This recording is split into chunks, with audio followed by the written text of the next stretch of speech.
Hi guys! Welcome back to our channel!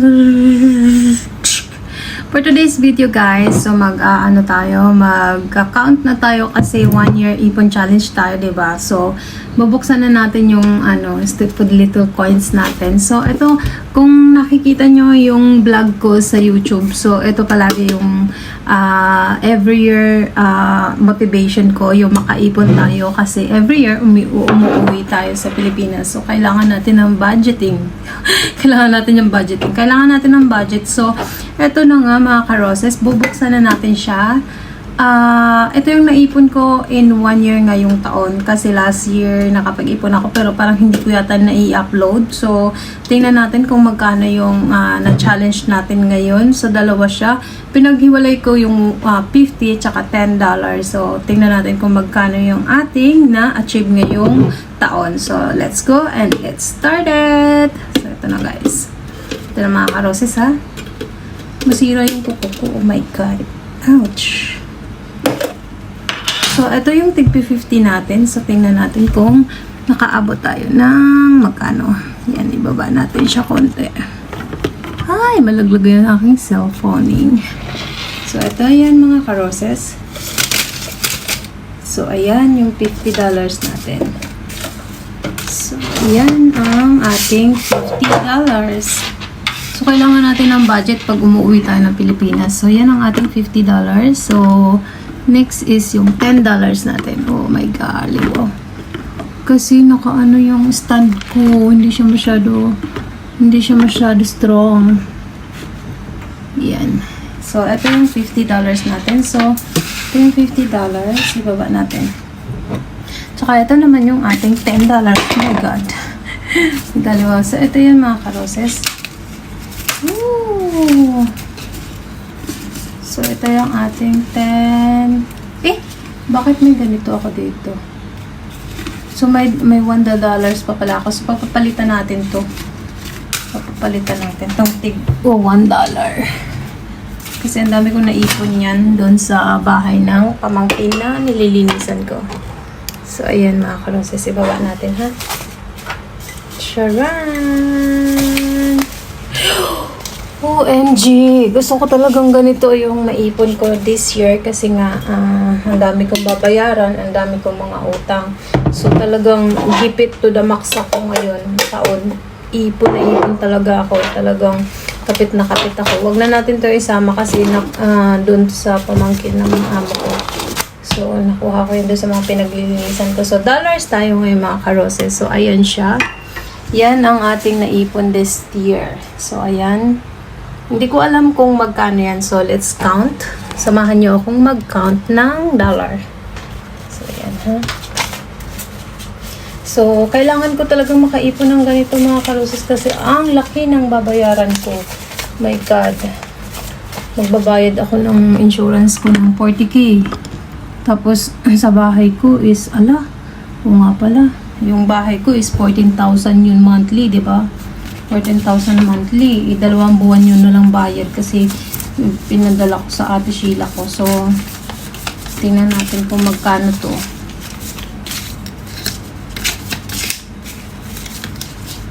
Talagang ako ngayon, kapit patalim ako ngayon mga karoses. Alam nyo ba, pag lumalabas ako, hindi na ako masyado gumagastos kasi nga kailangan ko talagang makapag-ipon kasi alam kong ipapagamot ko yung ate Sheila ko. Alam nyo naman mga karoses, every year akong umuwi. Every year kong pinapagamot yung ate Sheila. Kaya kailangan nating hindi tayo namamalimos ng tulong sa ibang tao kasi kahit naman na kamag-anak natin, hindi rin naman tayo 100% na makakasure na matutulungan tayo, di ba? So, kailangan nating gumawa ng paraan sa sarili natin na makapag-ipon kahit papano para hindi tayo humihingi ng tulong kasi ma-heart lang tayo kapag hingi tayo ng tulong tapos hindi tayo matulungan, di ba? So, magtrabaho na lang tayo habang malakas pa. Ganun ang mindset ko mga karoses. Habang malakas pa ako, trabaho lang na magtrabaho. Pag dumating ang araw na ako naman yung nagkasakit, si Lord na lang ang bahala sa akin mga karoses kasi hindi naman ako naging pabaya sa pamilya ko. So, I hope maka-isang $1,000 tayo this year kasi last year is naka $700 lang tayo eh. So, hopefully this year maka 1,000 tayo.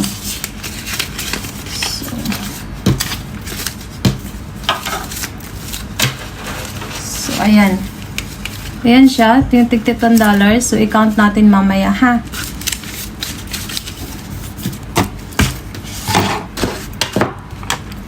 Hintayin nyo lang ko mga ka-roses. Babalikan ko kayo dyan. Ito ko yung tig 50 kasi.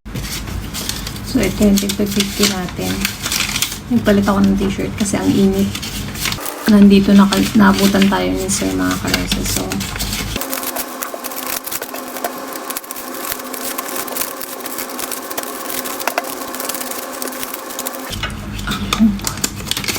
hindi kasi ako makapagsalita kasi nandito na sa boss eh. Dumating na siya.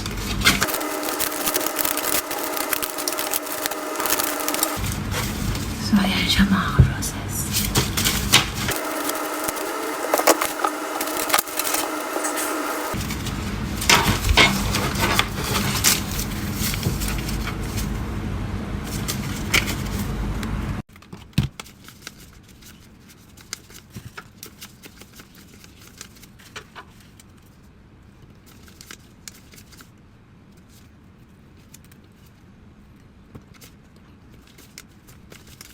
$37, $38, $39, $40, $41, $42, $43, $44, $45, $46, $47, $48, $49, $50, $51. So, 51 pieces.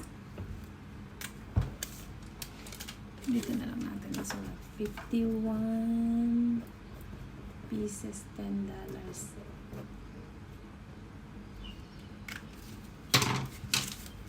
1, 2, 3, 4, 5, 6, 7, 8, 9, 10, 11, 12, 13, 14, 15, 16, 17, 18, 19, 20, 21, 22, 23, 24, 25, 26, 27, 28, 29, 30, 31, 32, 33 pieces. So, bali, bilangin na natin kung magkano.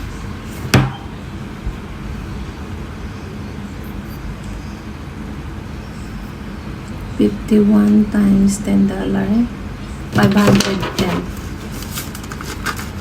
$510. So, 23 times 50. Oh, malaki tayo ngayon mga ka-roses. $1,150. So, 1,000 plus 510. 1,060 dollars. So, ang naipon natin mga ka-roses is 1,000. Ang naipon natin is $1,660. So, in peso is times 43 ngayon. So, tingnan natin kung magkano. So, mamaya ilalagay ko na siya sa DBS ko para ipapasok ko na lang siya sa PNB para hindi na ako magdala ng pera pag pauwi. So, sakto to sa bangko 40,000 tapos sa panggamot ng Ate Sheila ko. Yung insurance ko kasi is 40K. So, 40K tapos ang gamot ng ang pa-check up ko yung Ate Sheila ko. So, ito yung para doon sa gamot niya at saka sa insurance na nabili ko, life insurance na nabili ko. So, that's all mga ka-roses, and thank you so much for watching. If you like this video, please like and share, and don't forget to subscribe to my YouTube channel, Rose30 guys. Bye! Ito lang ang masasabi ko mga ka-roses sa kung gusto nyo makapag-ipon ng ganito. Okay mga ka-roses, bigyan ko kayo ng tip para makapag-ipon kayo ng 1,660. So, tigilan nyo yung pagdagastos ng hindi naman mga importanteng bagay. So, kung gusto nyo talaga makapag-ipon ng ganitong kalaking halaga, so, iwasan nyo muna yung layaw or yung mga habit nyo na mag-shopping or whatever na hindi naman masyado mahalaga kung talagang meron kayong pinaglalaanan at gusto nyo makapag-ipon ng ganito. So, yun lang ang tip ko. Ako kasi may motivation ako na meron akong pinaglalaanan ng pera ko, kaya sobrang kapit patalim ako na kahit na hindi ko mabili yung gusto ko, basta makapag-ipon ako, kasi ayaw kong nanghihingi or ayaw kong nagmamakaawa na humingi ng tulong tapos ma-discourage ako or ma-upset ako na walang tumutulong sa akin kapag ako ang nangangailangan. So, yan ang motivation ko sa sarili ko na kailangan magpursige ako para hindi ako nakakaawa. Alam ko namang pagdating ng araw is mag-isa ako, kaya hindi ko alam kung sino yung makakatulong sa akin. So, hindi ko dinidepende yung sarili ko sa ibang tao or sa mga pamangkin ko or sa mga kamag-anak ko, kasi nahihiya ako na mangutang or manghingi tapos hindi ako matulungan at hindi ako mapagbigyan. So, yan ang motivation ko kung bakit parang craving ko, parang grabe yung craving, no, pagkabisaya good. Craving ko talaga na crave talaga ako na makapag-ipon, na sana pagkatapos ng mga taon ko dito sa Singapore, kahit papano meron akong pangsimula. So, matagal pa naman siguro ako magpo-for good. So, ginagawa ko yung best ko para may ma-afford ako sa pamilya ko, para mapasaya ko sila or hindi ako mangangapa. Hindi ako mangangapa sa diblim kung saan ako kukuha ng ganito ganyan. Kasi alam kong kahit na lumapit ako, walang tutulong sa akin.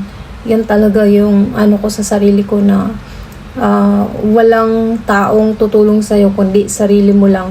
Yan talaga yung pinaka mina-mindset ko, na alam ko at darating ang panahon na ganun ang mangyayari. So, thank you kung may tutulong sa akin, pero kung wala, it's okay.